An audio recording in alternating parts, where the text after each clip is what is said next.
pregunto a mi ser dónde quiso ir hoy, porque no la entendí, porque se me escapó y me resulta cruel, casi sin mi razón. Esta mañana, con mucho gusto, le estoy dando los buenos días, la bienvenida a Daniel Gerard, responsable de la revista Compañero de la Revista, integrante del PVP Espacio 567. Daniel, buen día, bienvenido. Buenos días, muchas gracias. Gusto tenerte aquí esta mañana con nosotros. Lo mismo. Mismo, aparte, nada, de una forma un poco diferente, porque esta vez no vamos a hablar de la revista o de algo que ya está escrito. No, hoy vas a hablar de algo que escribiste, que estaba en la red, que yo lo tiré al aire, lo adelanté, y estoy, te confieso, con mucha expectativa. A ver, ¿qué es lo que vas a decir? La fe y ser de izquierda. Cuando la derecha se arrogó para ella la fe. Cuando está la polémica en torno a una murga que no hay derecha ni izquierda, o que no quiso decir eso. ¿Qué quiso decir Daniel Gerard con esto de la fe y la izquierda? Sí. Bueno, en realidad se puede pensar hasta de un punto de vista de lo ideológico, ¿no? De lo filosófico. Sí. Y yo además le quiero agregar el componente cristiano. Pero acepto que se puede pensar y discutir simplemente desde las ideas, ¿no? Desde lo racional. Uh-huh. O sea, la fe habla siempre de un futuro mejor, de otra realidad posible, que todavía no es tangible, pero que se ve, que puede ser, que es real, y que uno tiene una convicción interna profunda de que puede ser real, de que no es un bolazo.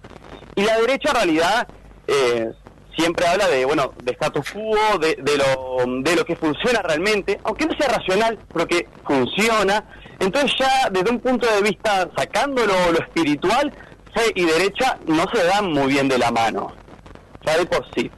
Pero además, los que somos cristianos, a fe le ponemos otras atribuciones.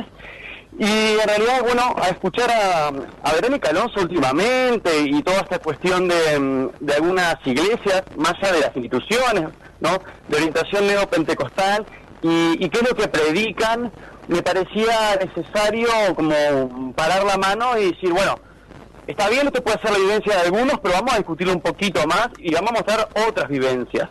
Y eso es lo que quería provocar, ¿no? Complejizar y decir, esto es el viaje de algunos, pero en realidad no todos lo vivimos así.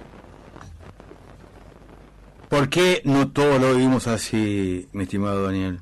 Bueno, porque en realidad los que somos cristianos, lo que a nosotros nos fascina, nos mueve, nos hace realmente temblar las tripas es el ejemplo de Jesús. El ejemplo de la vida, lo que él hizo, cómo él vivió. Y mucha gente que de repente no es cristiana en el sentido de su parte espiritual, ve también, ¿no?, lo que dijo y lo que hizo Jesús, y también lo puede encontrar como modelo. Sin ir más lejos, Fidel Castro decía, al final, el humanismo y el cristianismo en su sentido más filosófico es de lo mismo, y el socialismo al final también puede ser lo mismo, porque la prédica de Jesús vale más allá de si uno cree que Jesús hizo milagro, no hizo milagro, resucitó, encarnó no sé qué, o nació de una mina que fue virgen. Eso como que no es lo esencial, ¿no? Nos podemos quedar con las enseñanzas, con el ejemplo, porque no solo fue de la boca para afuera. Uh-huh. Sí me gustaría como que confrontarlo, ¿sí? Además porque la confrontación es tremendamente cristiana, porque Jesús terminó crucificado no porque se cayó la boca, sino porque se pasó sus últimos años confrontando una forma de vida que era injusta, que hacía infelices a las personas y que él quería liberar. Cuando decimos Jesús liberador, estamos haciendo algo muy potente, y no es simplemente, que en el cielo vamos a ser felices. No, hay una liberación del ser humano acá en la tierra, y algunos cristianos creemos que Dios se hizo carne para darnos una mano, para mostrarnos un camino, ¿no? Y lamentablemente la religión, muchas iglesias históricas, muy poderosas, se han dedicado a ponerle más reglas y más jugos a las personas, cuando Jesús lo que quería hacer era simplificar un poco la vida y sacar tanta normativa que oprimía. En la época de Jesús había como 600 preceptos que había que que cuidar, ¿no? Que había que prestarle observancia. Y eso oprimía a la gente y la hacía pasar hambre. Por ejemplo, el sábado no se podía laburar. Y si vos, yo qué sé, había estado, no sé, enfermo, o ya de por sí vivías en la llaga, y no podías laburar, no podías, no sé, si eras muy pobre, mendigar, y si eras campesino, cosechar, ya pasabas hambre. Y Jesús, por ejemplo, rompió con eso y escandalizó. Y él dijo, yo qué sé, el sábado es para la gente, si la gente necesita el sábado cosechar, que coseche. Y ese tipo de cosas creo que es una tarea hoy también traducirlas a aquello que dice en el siglo XXI. O sea, en el centro está la vida, no las reglas. Entonces es muy doloroso para un cristiano ver cómo instituciones religiosas se pasan poniendo reglas a la gente en vez de ayudarla a su liberación. Cuando hablabas recién de la confrontación de la actitud de Jesús, me vino enseguida la imagen cuando sacó del templo a los fariseos a latigazos, directamente con violencia física, en la confrontación los enfrentó. Sí, o sea, sin duda que en realidad Jesús fue un pacifista, pero era humano y tenía tripas y en algún momento se calentó fuerte y ahí tuvo un episodio bastante violento, tal cual. Pero es una violencia en ese sentido también súper significativa, ¿no? Porque es bien importante también conocer un poco la historia, porque si uno cree que lo que hizo o dijo Jesús ahora hay que hacer exactamente lo mismo, podemos realmente violentar su significado profundo, ¿no? Yo ahora, bueno, me considero una persona de fe, cristiana, etcétera, a un enfermo no le voy a gritar en la cara, curate por tu fe, porque me parece que voy a ser tremendamente irresponsable. De repente puedo animarlo a que esté mejor de espíritu y acompañarlo al hospital, ¿no? Entonces no es que tenemos que hacer exactamente lo mismo, sino recuperar los significados profundos. Y el templo, para los judíos en aquel momento, era el lugar donde estaba incluso físicamente Dios. Había un lugar atrás de una tela donde solo los hombres podían mirar, etcétera, o gente de reputación, y ahí estaba Dios, físicamente incluso, ¿sí? Y Jesús, al desdeñar el templo, lo que hace es sacar a Dios de ese lugar tan selecto y democratizarlo, ¿sí? Y cuando él dice, bueno, todo esto un día se va a destruir, solo puedo levantar de un día al otro, lo que quiere decir es que esto se puede destruir y yo a Dios lo voy a mantener vivo porque lo saco del templo y lo desparramo en la gente. Jesús lo que nos quiere hacer es democratizar a Dios y ponerlo en el centro de la vida, sacarlo de las rocas, sacarlo de los negocios, sacarlo de las reglas y ponerlo en el centro de la vida. Por eso también muchos cristianos tenemos mucha facilidad para sentirnos entrañablemente hermanos de gente que no es creyente. Mirá qué fuerte lo que estás contando y qué profundo, esto que tiene que ver con la fe. Recién usabas la palabra pacifista por Jesús, y hablando de gente de fe, recordé una imagen en la Avenida de Mayo, dictadura argentina, manifestación con las madres de Plaza de Mayo. Yo había escrito una revista alternativa en torno al pacifismo, y Adolfo Pérez Esquivel me dice, Alberto, nosotros no somos pacifistas, somos luchadores por la paz. Este es un término de Europa, nada tiene que ver con lo que hacemos aquí en el sur. Y me quedé pensando con eso que decías tú, el compromiso de Jesús, que más que pacifista, fue siempre y es un luchador por la paz. Tal cual, sí. Y en realidad todo es muy significativo, hasta dónde nace él, ¿no? O sea, también podemos ver en Jesús la voluntad de Dios de priorizar a los pobres. Dicho en un lenguaje marxista, o sea, Dios al hacerse carne decide también hacer una opción de clase, ¿tá?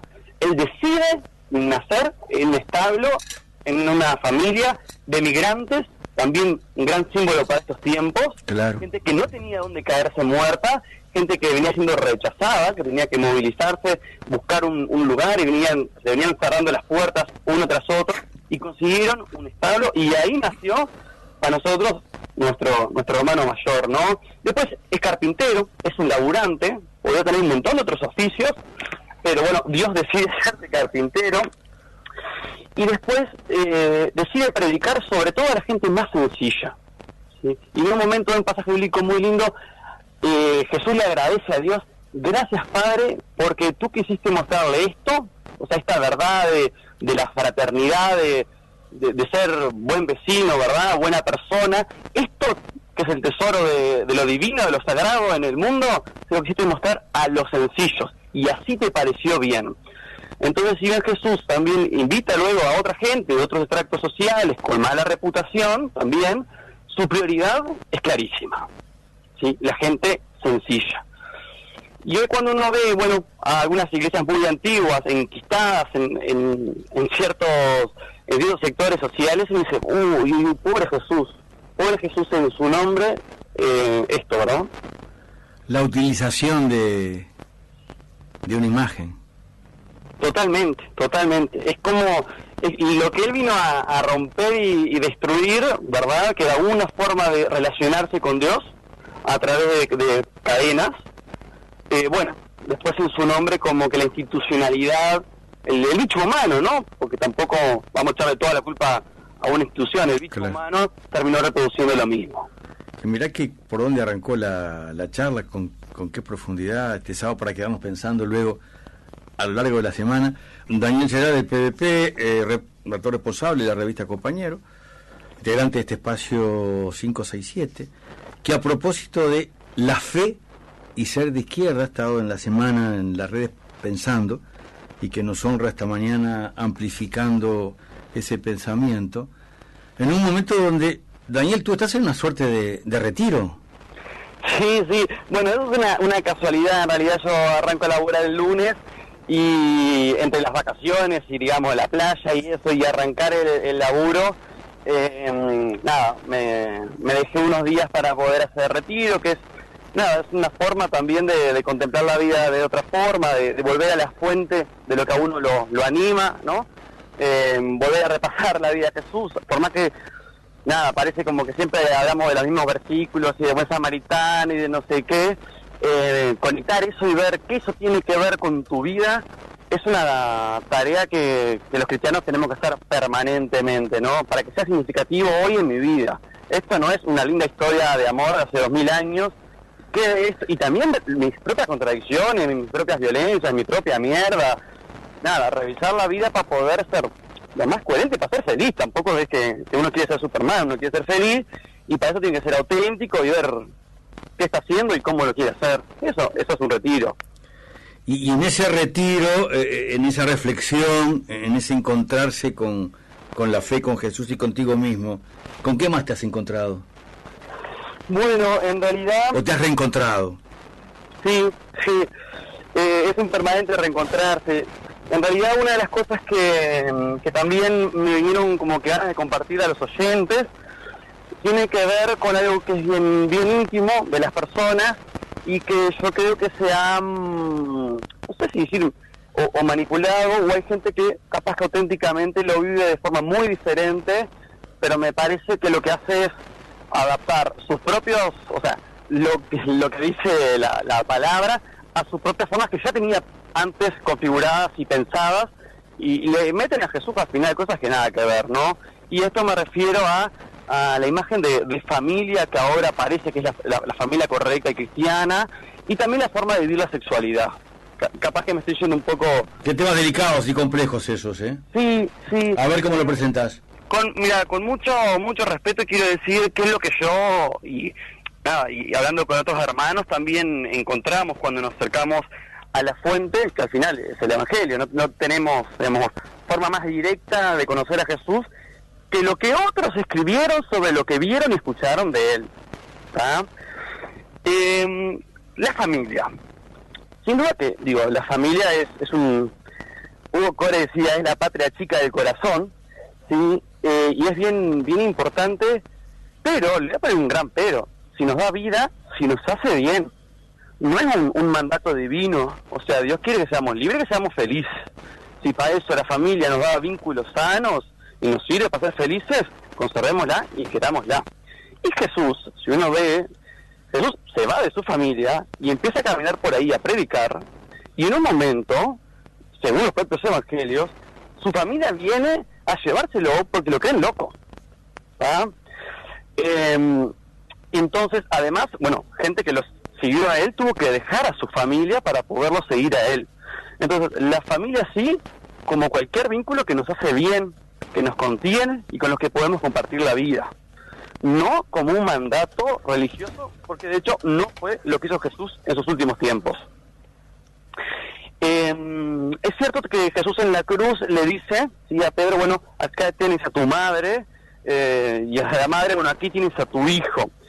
Pero ahí había una relación afectiva que se quería, y además es una forma de asegurarle también a María sustento. No nos olvidemos que las mujeres en los tiempos de Jesús, por eso yo mirar el contexto, eran menores de edad.